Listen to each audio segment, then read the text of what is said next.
તમારી કુળદેવી તમને રસ્તો બતાવશે. કેવી રીતે? તો ચાલો જાણીએ. તે પહેલા કમેન્ટમાં તમારી કુળદેવીનું નામ લખી દેજો અને આ વિડીયો તમારા ફ્રેન્ડ અને ફેમિલી સાથે શેર કરી દેજો. મંગળવાર કે રવિવારના દિવસે સવારે નાઈ ધોઈને શુદ્ધ થયા બાદ એક આખી સોપારી લ્યો. એ સોપારી ખંડિત ન હોય એનું ધ્યાન રાખજો અને પછી તે સોપારીને પૂજા સ્થાન પર રાખી દો અને તેના નીચે ₹1નો સિક્કો મૂકી દો અને પછી સોપારીને જળ અર્પણ કરો. ત્યારબાદ એના ઉપર નાળાસળી વીંટીને કહો, હું તમને વસ્ત્ર અર્પણ કરું છું.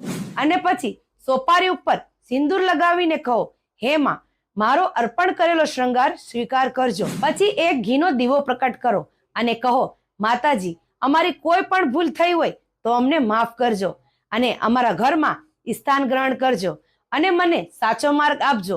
એવું કહેવામાં આવે છે કે નાળાચડી ચડાવતા જ સોપારી ગૌરી